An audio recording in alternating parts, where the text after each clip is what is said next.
actually look at it from the point of view that you are going to hit the wall, you are going to get stuck. And what you're going to do is adjust yourself to affect the other person. Alright? So we did the first one, so we're trying to do here now, even if he wants to block and grab, it's fine. The main thing is here, that I'm not actually in the right position here to be connected to Paul at all. He's completely grounded, I can feel it. He's got this pull on me which is causing me to want to do this. So my brain tells me to start using more force instead of listening to my body, which tells me I should be recentering and adjusting myself. So this is what I'm going to ask you to start doing, is your brain's going to tell you one thing. Try and listen to your body as to what feels like the appropriate thing to do. So we could do a thing like melting statues, where he's now become stuck, I've hit this wall. So what I have to do is adjust myself to find a technique.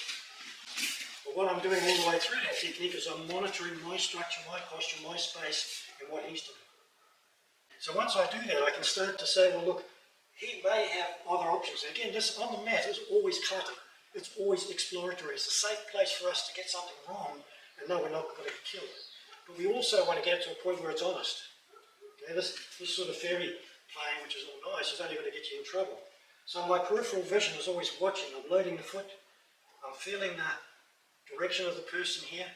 I'm feeling where his upper body mass is connected to the lower ground. And if I walk in here, or we're doing an attending, which puts him back in balance, we've now negated what we've just been playing with. So what I'm going to get you to do is get stuck, get to a point where, oh, I'm stuck. And then normally your brain's going to tell you to use speed or something first, but then you compromise yourself. Because you're too busy using speed and not connection. Alright? So Jack Nan Sensei, you used to talk about when you hit the wall, take that opportunity to explore, to feel. Because as adults we stop exploring. So I go, oh, that's not right, oh, that's not right, oh, hang on. But then, where am I in this situation? Where's my part of this conversation? And how do I encourage this person to change? And if I can start finding that, then I can layer as much fun on top of that as I like. So what I'm asking you to do is to use your brain to think, but please allow your brain to connect to your body mass and your feelings. Right? 80% of your brain is the subconscious, and the subconscious doesn't use language to communicate, it uses feelings and emotions. So the thing I never tell you in martial arts is they teach you all these forms, and you replicate forms. But really while you're replicating the forms, you're trying to feel what feels right, what makes it work, what's the difference between different people. Is somebody strong and pushing out, or closing down?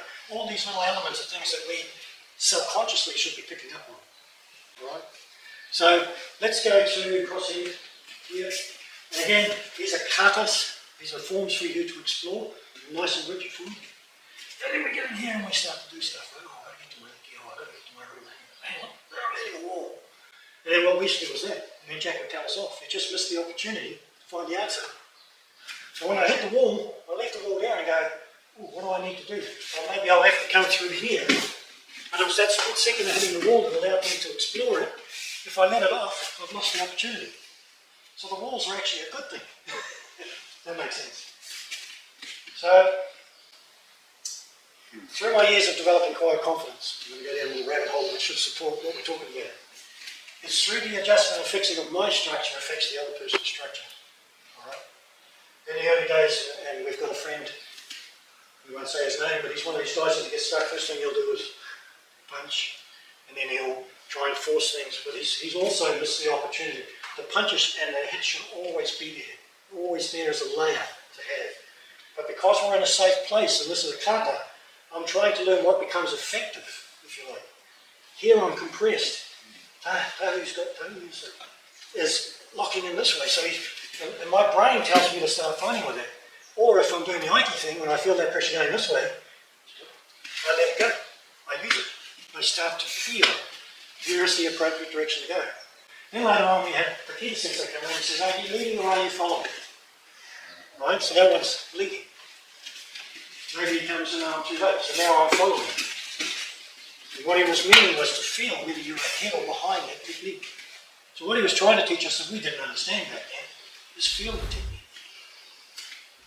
Don't have an ego that falls over for you, because then you miss that opportunity as well. So here I am, we'll go back to this Aikido one. I'll get you to play with this object of using yourself. What do I adjust that affects the other person? But also just layering Duncan's concept on top. how many other options have I got to layer on top, if I wish to.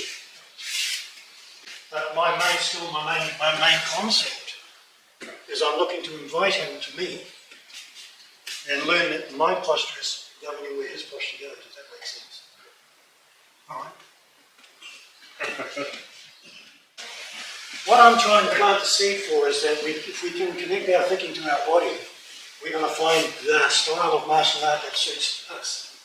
Okay, everybody's different, and we try to replicate form exactly as a form is taught, which suited the person who made the form. It could be completely not suited for him. So what I want you to do is be able to say, well, here's the form. What would I adjust through it to still get that form, but from my point of view?